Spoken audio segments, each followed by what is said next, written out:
atento, porque si quieres descubrir cuál es la base del funcionamiento cerebral, tienes que ver este video.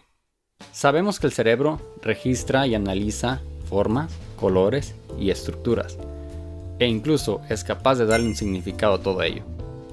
Pero, ¿cómo le hace para obtener toda esta información? Bueno, la respuesta no es tan sencilla.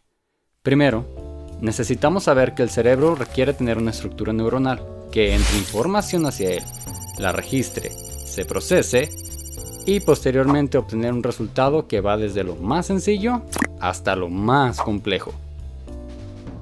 Es aquí donde entran las sensaciones y las percepciones.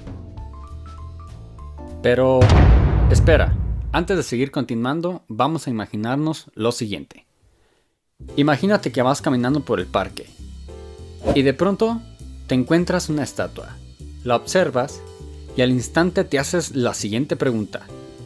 ¿Qué pasaría si esa estatua tuviese un cerebro? Para tu suerte, volteas al suelo y te encuentras una varita mágica. La tomas y comienzas a leer las instrucciones que dicen lo siguiente. Esta varita mágica se puede utilizar para pedir un solo deseo. Después de eso, la varita quedará totalmente deshabilitada.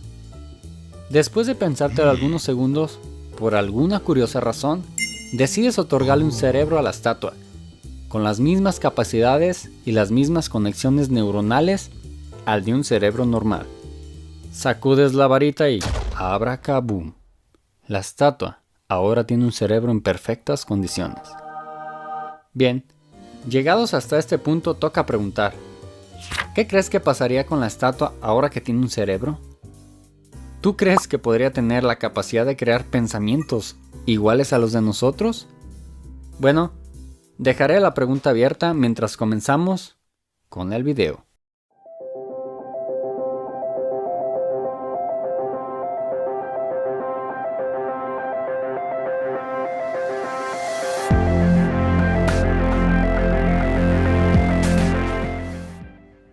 Aunque parezca un poco absurdo lo anterior, es obvio que la estatua, aun contando con un cerebro humano, no puede comportarse como uno. Incluso no llegaría más allá de solo tener las capacidades, pero nada más eso. Sería como tener un procesador de una computadora, y solamente el puro procesador. No podrías hacer nada con él por sí solo. Le faltaría, por ejemplo, una pantalla, el software, un teclado y muchísimas otras cosas más. Pero, ¿qué es lo que hace que el cerebro funcione para poder estimularse? ¿Acaso no podría interactuar con el medio ambiente? Bueno, finalmente, las conexiones del cerebro de la estatua están preparadas para recibir información, ¿no? Bien, pues es aquí donde entra el juego de las sensaciones y las percepciones. Para poder entender esto de manera sencilla, diremos que el cerebro requiere cuando mínimo dos cosas. En primer lugar, el cerebro ocupa un método de entrada del mundo exterior, algo que le haga saber cómo es el mundo. Por ejemplo, ¿qué color tiene el mundo? ¿Cómo se escucha? ¿Acaso huele a algo? ¿Cómo es que se siente? Y eso, amigos míos, son las sensaciones. Las sensaciones es todo lo que tu cuerpo capta y recibe del exterior hacia el interior. Por ejemplo, el escuchar este video, observar la pantalla y en conclusión, es todo lo que pasa por tus sentidos. Algo que la estatua ni siquiera tenía, puesto que no contaba con nada que le hiciera saber cómo era el mundo de afuera. Por ejemplo, unos ojos, oídos, nariz, gusto e incluso el tacto. En segundo lugar, para poder interactuar con el ambiente que nos rodea, es importante que el cerebro haga una interpretación de lo que está recibiendo por los sentidos. Esto con el fin de darle un sentido a lo que está llegando. De esta manera, las sensaciones entran al cuerpo y después tu cerebro se encarga de darle una interpretación a todo eso que llega. Pero, ¿para qué ocupamos que el cerebro interprete lo que llega? ¿Acaso no es suficiente con poder recibir sensaciones del exterior?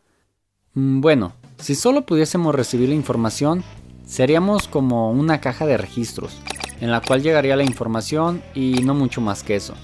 La interacción sería realmente limitada y no seríamos mucho más que organismos con sensaciones, algo así como las esponjas marinas o los protozoos. Ahora que sabemos las dos cosas mínimas que se requieren para la estructuración del pensamiento humano, explicaré con lo siguiente. Al ver la siguiente imagen, tus ojos están recibiendo la luz que va desde la pantalla hasta tu córnea. Posteriormente, el nervio óptico recibe esas señales y las manda directamente hacia tu cerebro. Eso es la sensación. Después, tu cerebro hace una interpretación de eso que está recibiendo, diciendo, por ejemplo, esto es una pelota, tiene un color rojo, sirve para jugar, rodar e incluso para hacer ejercicio. Y si vamos más allá, incluso trae algún recuerdo o una experiencia con alguna pelota. Eso es precisamente la percepción, la interpretación que hace tu cerebro acerca de lo que está recibiendo. Entonces, las sensaciones y las percepciones son la materia prima del pensamiento humano.